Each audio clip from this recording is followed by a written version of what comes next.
Hi students, I am Malar. Welcome back to my channel. இன்னைக்கு நம்ம பார்க்க போறது 10th standard maths chapter 8 example 8.9 பார்க்க போறோம். வாங்க என்ன கொடுத்திருக்காங்கன்னு பார்க்கலாம். Find the standard deviation of the data. ஒரு 5 datas கொடுத்திருக்காங்க. 2 3 5 7 8. Multiply each data by 4. Find the standard deviation of the new data. ஓகேமா. இந்த ப்ராப்ளத்தை நம்ம ரெண்டு டிவிஷனா பிரிக்கலாம். First division என்னன்னா கொடுத்திருக்க 5 datasக்கு நம்ம standard deviation கண்டுபிடிக்கணும். Second division என்னன்னா கொடுத்திருக்க டேட்டா கூடல ஒரு 4 மல்டிப்ளை பண்ணும்போது வரக்கூடிய ஆன்சருக்கு நம்ம மறுபடியும் ஸ்டாண்டர்ட் டிவியேஷன் கண்டுபிடிக்கணும். ஓகேமா? ஓகே பார்க்கலாம். இப்போ இது என்ன டேட்டாங்கறத பார்க்கலாம். இது வந்து பாக்கும்போதே தெரியுது. இது வந்து ungrouped டேட்டா. ஏனா வந்து frequency கொடுக்கல. சோ இது வந்து ஒரு ungrouped டேட்டா. ungrouped டேட்டால இது என்ன மெத்தட்மா ஃபாலோ பண்ணலாம்? என்ன ஃபார்முலா வரும்? 4 ஃபார்முலாஸ்ல இது சிம்பிள் நம்பர் தான். ரொம்ப பெரிய நம்பர்லாம் கிடையாது. சோ நம்ம டைரக்ட் மெத்தடை யூஸ் பண்ணலாம். அதாவது நேரடி முறை. direct method தொகுக்கப்படாத தரவுல உள்ள நேரடி முறையான ஃபார்முலா தான் நம்ம யூஸ் பண்ண போறோம். இது அசெண்டிங் ஆர்டர்ல தான் இருக்கு. நம்ம எதுமே சேஞ்ச் பண்ண வேண்டாம். ஃபர்ஸ்ட் given data எழுதிக்கலாம். இது வந்து ஃபர்ஸ்ட் ஆப்ஷன். இது ஃபர்ஸ்ட் ஆப்ஷன். இது வந்து செகண்ட் ஆப்ஷன். அதாவது 4 மல்டிப்ளை பண்ணுவோம் இல்லையாமா? அதுல வரக்கூடியது. ஃபர்ஸ்ட் xi எழுதிக்கலாம். xi square. ஏன்னா ஸ்டாண்டர்ட் டீவியேஷன். அதுக்கு இது வந்து n = என்ன வரும்? n = 5. 1 2 3 4 5. Standard deviation எழுதிக்கலாம் formula. Standard deviation sigma equal to root of summation xi square by n minus summation xi by n the whole square. மாத்திரக்கூடாதுமா. சில பிள்ளைங்க ஸ்டூடெண்ட்ஸ் வந்து மாத்திடுவாங்க. the whole square term எப்பவுமே வந்து செகண்ட் தான் வரணும். அதை ஞாபகம் வச்சுக்கோங்க. ஓகே, இப்போ நம்ம given data எழுதிக்கலாம். 2 3 5 7 8. இது summation xi. இது வந்து என்னன்னா ஸ்கொயர் xi ஸ்கொயர் இல்லையாமா? அப்போ 2 ஸ்கொயர்னா நமக்கு 4 வரும். 3 ஸ்கொயர்னா 9, 5 ஸ்கொயர்னா 25, 7 ஸ்கொயர்னா 49, 8 ஸ்கொயர்னா 64. அப்போ நமக்கு summation xi ஸ்கொயர் கண்டுபிடிக்கலாம். இதை நம்ம ஆட் பண்ணலாமா? 15 20 25. இது நமக்கு 25 கிடைக்குது. இங்கே வந்து 13 18 20 27 30 31 இல்லையாமா? அப்போ 3 9 10 13 15 151. ஓகேமா? கரஸ்பாண்டிங் டேட்டாவை நம்ம இதில் சப்ஸ்டியூட் பண்ணலாம். Sigma equal to root of summation xi square. அப்போ 151 டிவைடட் பை என்னோடது வந்து 5 மைனஸ் சமேஷன் xiனா 25 divided by 5 the whole square. Maximum whole square கண்டுபிடிக்கிறதுக்கு முன்னாடி கட் பண்ண முடியும்னா கட் பண்ணிடலாம். நம்ம இதை கட் பண்ணலாம் பாருங்கள். அப்போ என்ன வருமா? 15னா 3.30 இல்லையாம்மா? 150.2. இங்கே வந்து 5 5s are 25. அப்போ என்ன வரும்? Sigma equal to root of 30.2 minus 25. அப்போ என்னம்மா வரும்? 5.2 வரும் இல்லையா? Root of 5.2. நெக்ஸ்ட் இதுக்கு நம்ம லாக் புக் மூலமாக கண்டுபிடிக்கலாம். அப்புறம் லாங் டிவிஷன் மெத்தட்லையும் கண்டுபிடிக்கலாம். நம்ம ரெண்டுமே கண்டுபிடிப்போம். 5.2 இல்லையாம்மா? 5.2க்கு நம்ம லாங் டிவிஷன் மெத்தடை யூஸ் பண்ணலாம். அப்போ என்ன வரும்? 2 2s are 4 இல்லையா? அப்போ நம்ம சப்ராக்ட் பண்ணும்போது நமக்கு என்னம்மா வரும்? இப்போ சப்ராக்ட் பண்ணியாச்சுன்னா நமக்கு 1 வரும். நம்ம அந்த 2 வந்து இது கூட 0 ஆட் பண்ணலாம். பாயிண்ட் வச்சுட்டு 0 நம்ம ஆட் பண்ணிக்கலாம். அப்போ இது ஒரு நம்பர், இது நம்பர். அப்போ என்ன வருமா? 120. நம்ம இந்த இடத்துல 2 × 2 அப்படின்னா என்ன வரும்? 4 கிடைக்கும். இப்போ இந்த இடத்துல என்ன நம்பர் போடுறோமோ அதை நம்ம இதிலே மல்டிப்ளை பண்ணலாம். இப்போ நமக்கு என்ன வரும்? 43 போட்டு பார்க்கலாமா? 9 4 3s are 12. 129 போயிடுச்சு. ஸோ நம்ம இதை போட முடியாது. நெக்ஸ்ட்டு 42 போட்டு பார்க்கலாம். 4 8 84 இல்லையாம்மா? அவ்வளோதான் வருது. ஏன்னா 129 ஆகிருதுல. அப்போ 2 போட்டு இங்கேயே நம்ம 2 போட்டாச்சுன்னா 84. இது நம்ம சப்ராக்ட் பண்ணால் என்ன வரும்? 10ல் 4னா 6, 11ல் 8னா 3 இல்லையாம்மா? மறுபடியும் ஒரு 2 நம்பரை நம்ம இறக்கலாம். 2 0. இப்போ நெக்ஸ்ட் என்ன வரும்? 22 நம்ம 2ஆல் மல்டிப்ளை பண்ண என்ன வரும்? 22 × 2. அப்போ என்ன வரும்? 44 வரும் நமக்கு. 44 இன்று இதில் என்ன நம்பருங்கிறத பார்க்கலாம். 3600. அப்போ 44 கூட எந்த நம்பரை மல்டிப்ளை பண்ணால் நமக்கு 3600. அப்போ 4 4 8 போட்டு பார்க்கலாமா? 8 64 6 32 38 3 32 35. கரெக்டாக வருதுலாமா? 3584 வருது. நமக்கு அதுக்கு ரேஞ்சில் தான் வருது. ஸோ 3228. அப்போது 3584 3584 இது அப்படி ஸ்டாப் பண்ணிக்கலாம். இந்த இடத்துல என்ன வரும், 8ங்கிற நம்பர் வரும். 8ங்கிற நம்பர். ஓகே. இப்போ நம்ம அப்படியே விட்டுக்கலாம். ஏன்னா 2 பாயிண்ட் எடுக்கப்புறம் 2 நம்பர் வந்ததுக்கப்புறம் நம்ம ஸ்டாப் பண்ணிக்கலாம், ஒன்றும் ப்ராப்ளம் இல்லை. ஏன்னா நம்ம சிக்மா அப்ராக்சிமேட்லி ஈக்குவல் டு தான் நம்ம போட போகிறோம். ஸோ அதனால் ப்ராப்ளம் கிடையாது. 2.28 இல்லையாம்மா? அப்போ நமக்கு கிடச்சக்கூடிய ஆன்சர் வந்து இது. நெக்ஸ்ட்டு இது அப்படியே இருக்கட்டும். நெக்ஸ்ட் என்ன பண்ணணும்னா, கிவன் டேட்டாவை நம்ம வந்து என்ன பண்ண போகிறோம்னா 4ஆல் மல்டிப்ளை பண்ண போகிறோம். அவங்க கொடுத்துருக்காங்க ப்ராப்ளத்தில். அப்போ எக்ஸை நமக்கு எப்படி சேஞ்ச் ஆகுது, 2 × 4 இல்லையாம்மா? 2 × 4 என்ன வரும், 8. நெக்ஸ்ட்டு 3 × 4 அப்போ என்னமா வரும், 12. நெக்ஸ்ட்டு 5 × 4 அப்போ என்னமா வரும், 20. Next 7 × 4 28.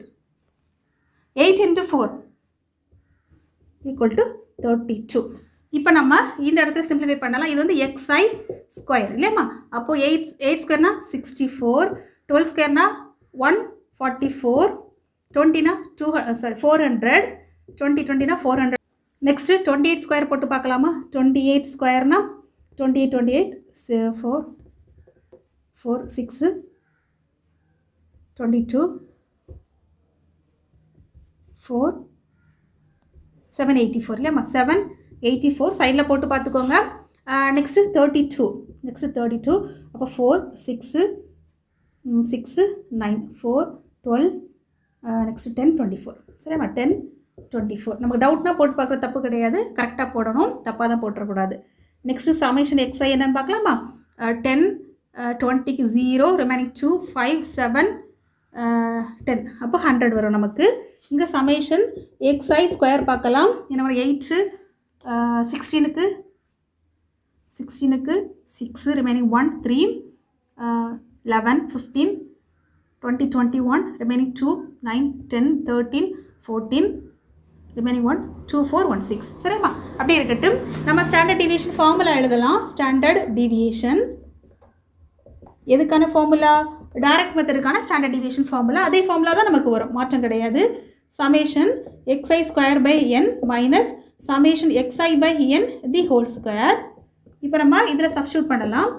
Root of summation xi square நமக்கு என்ன வந்துச்சுமா, 2416 divided by 5 n = 5 minus 100 divided by 5 the whole square. நம்ம வந்து கட் பண்ணிவிட்டு அப்புறமா ஸ்கொயர் பண்ணலாம். இப்போ நமக்கு சிக்மா = ரூட் ஆஃப், இப்போ கட் பண்ணலாம் பாருங்கம்மா. இன்னும் கட் பண்ணால் என்ன வரும், 4.20 நெக்ஸ்ட்டு 4 இருக்குது 49 8 நெக்ஸ்ட்டு 10னா 3 2 சரிம்மா? 483.2 மைனஸ் இது வந்து கட் பண்ணியாச்சுன்னா 20 வரும். 20 ஸ்கொயர்னா 400 கரெக்டாம்மா? இப்போது நம்ம நெக்ஸ்ட்டு சிக்மா = ரூட் ஆஃப் 400 நம்ம சப்ராக்ட் பண்ணியாச்சுன்னா 83.2. இதுக்கு நம்ம லாங் டிவிஷன் கண்டுபிடிக்கலாம். எந்த பிளேஸ் யூஸ் பண்ணலாம், ஓகேம்மா? இந்த பிளேஸை நம்ம யூஸ் பண்ணுவோம். இந்த இடத்துல லாங் டிவிஷன் யூஸ் பண்ணும்போது பார்க்கலாம். 83.2 இப்போ நம்ம என்ன வரும், 9 9s are 81 வரும் இல்லையாம்மா? 9 9s are 81 டிவைடட் பை, இப்போ நம்ம சப்ராக்ட் பண்ணியாச்சுன்னா என்ன கிடைக்கும், 2. இது நம்ம 0 ஆட் பண்ணிக்கலாமா இந்த இடத்துல? அப்போது 2. என்ன கிடைக்கும், 2 0 நம்ம 0 இறக்கலாம். அப்போ இந்த இடத்துல என்னம்மா வரும், நம்ம 9 2s are 18. இது வந்து 9 × 2 அதாவது 18 இன்ட்டு நம்ம ஒரு பிளேஸ் விட்டுக்கலாம். இப்போ 220ல் 18 என்ன நம்பர் போட்டால் நமக்கு அது 220 ரேஞ்ச் வரும், 180 90 182 இல்லையாம்மா? 182 × 2 போட்டாச்சுன்னா 4 16 3 இல்லையா? 364 வருது. அப்படின்னா நம்ம 2 போட முடியாது. அப்போ என்ன பண்ணலாம், 181 தான் போட முடியும் சரியாம்மா? ஏன்னா அதுதான் கரெக்டாக இருக்கும். அப்போ நமக்கு இந்த இடத்துல 1 இந்த இடத்துல 1 போட்டாச்சுன்னா 181. இப்போ நம்ம சப்ராக்ட் பண்ணியாச்சுன்னா 10ல் 9 11ல் 3 இப்போ 39 இல்லையாம்மா? நெக்ஸ்ட்டு இப்போ என்ன பண்ண போகிறோம்னா 91 2ஆல் மல்டிப்ளை பண்ணுறோம். 91 × 2னா 182 இன்று இதில் எந்த நம்பர் போடலான்னு பார்க்கலாம். இந்த இடத்துல நம்ம ஒரு 2 0 ஆட் பண்ணிவிட்டு அதை நம்ம 2 நம்ம கீழே இறக்கலாம். இப்போ 0 0 3900 அப்போ என்ன வருமா, 180 182 3000 இருக்குது. இங்கே வந்து 1800 ஸ்டார்ட் ஆயிடுச்சு. அப்போ நம்ம 2 போட்டாச்சுன்னா 2 3 கரெக்டாக இருக்கும்னு நினைக்கிறேன். ஏன்னா 3 போட்டாச்சுன்னா எக்ஸிட் ஆயிரும், 3000 தாண்டிடும். ஸோ 2 போட்டால் தான் கரெக்டாக இருக்கும். 4 4 16 and 3 இப்போ 3644 கரெக்டாக வருதுலாமா இப்போ 2 போட்டாச்சுன்னா தான் 3644 நம்ம விட்டுடலாம் இந்த இடத்துல நமக்கு ஆன்சர் என்ன கிடச்சிருக்கு பாருங்கள் 9.12 அப்போது நமக்கு சிக்மா என்னமா கிடச்சிருக்கு sigma equal to 9.12 sigma equal to கிடையாது அப்ராக்சிமேட்லி ஈக்குவல் டு அதை மறக்காமல் போடணும் இப்போ பாருங்கள் இந்த இடத்துல நமக்கு என்ன கிடச்சிருக்குமா 2.28 இப்போ நம்ம கம்பேர் பண்ண போகிறோம் அப்போ இங்கே 2.28 கிடச்சிருக்கு இங்கே வந்து 9.12 கிடச்சிருக்கு இப்போ நம்ம இதில் என்ன கம்பேர் பண்ணும்போது என்ன கிடச்சிருக்குன்னா இப்போ 2.28 இல்லையா 2.28 கூடல 4 தான் நமக்கு ப்ராப்ளத்தில் கொடுத்துருக்காங்க மல்டிப்ளை பை 4 என்ன போட்டிருக்கோம் இல்லையா ஒவ்வொரு 4 மல்டிப்ளை சரியாம்மா மல்டிப்ளை பை 4க்கு போட்டதுனால மல்டிப்ளை பண்ணும்போது என்ன கிடைக்கும் 32 3 11 1 9 சரியாம்மா ரெண்டு இடத்துல புள்ளி வச்சா 9.12 அப்போது மல்டிப்ளிகேஷனில் நம்ம வந்து என்ன நம்பரை மல்டிப்ளை பண்ணுறோமோ அப்போது ஸ்டாண்டர்ட் டிவியேஷனை வந்து அதே நம்பரால் மல்டிப்ளை ஆகும் இதுவே அடிஷனில் எந்த நம்பரை நம்ம ஆட் பண்ணாலுமே கான்ஸ்டன்ட் நம்பர் ஆட் பண்ணாலும் நமக்கு அதே திட்ட விளக்கம் தான் அது ஸ்டாண்டர்ட் டிவியேஷன் தான் வரும் பட் வென் மல்டிப்ளை பண்ணும்போது அதே நம்பரால் ஆன்சரும் மல்டிப்ளை ஆகும் அதுதான் வந்து கான்செப்ட் கன்க்ளூஷன் சரி நம்ம இதில் எழுதிடலாம் நான் நோட்ஸ் எழுதி போடுறேன் நோட்ஸ் அடுத்து நம்ம பார்க்க போகிறது எக்ஸாம்பிள் 8.9ல் சிக்மா ஈக்குவல் டு ரூட் 5.2 அதுக்கு என்னங்க பார்க்கலாமா 5.2 இல்லையா என்ன இருக்குது இல்லையா இந்த இடத்துல இருக்குது பாருங்கள் 5.1 5.2 இருக்குது 5.2க்கு கரெக்டாக 0 ஃபஸ்ட்டு வேல்யூ 2.280 அப்போ இதுக்கு ஆன்சர் என்னம்மா 2.280 இதுக்கு ஆன்சர் வந்து 2.280 சிக்மாவோட ஆன்சர் நெக்ஸ்ட்டு அதிலே ரெண்டு ஆப்ஷன் இருக்குது ஃபஸ்ட் ஆப்ஷனுக்குள்ளது செகண்ட் ஆப்ஷனுக்குள்ளது செகண்ட் ஆப்ஷன் வந்து ரூட் ஆஃப் 83.2 இப்போ 83.2 எப்படி பார்க்கணும்னு பாருங்கள் அப்போ 83.2வே டைரெக்டாக இருக்கும் பாருங்கள் 83.2 எங்கே இருக்குது நான் இருக்கலாமா நான் இருக்குது பாருங்கள் 80 81 82 83 இல்லையா 82.2 அப்போ 2னா இந்த 2க்கு நேரே பாருங்கள் இந்த இடத்துல 2க்கு நேரே அப்படி கீழே வரதா பாருங்கள் இப்போ 83க்கு அப்போ என்ன வருமா 9.121 நமக்கு கிடைக்குது 9.121 அதான் ஆன்சர் 9.121 இதான் ஆன்சர் சரியாம்மா கரெக்டான கொடுத்துருக்காங்க பாருங்கள் 83 பாயிண்ட்ஸுக்கு 9.121 ஆன்சர்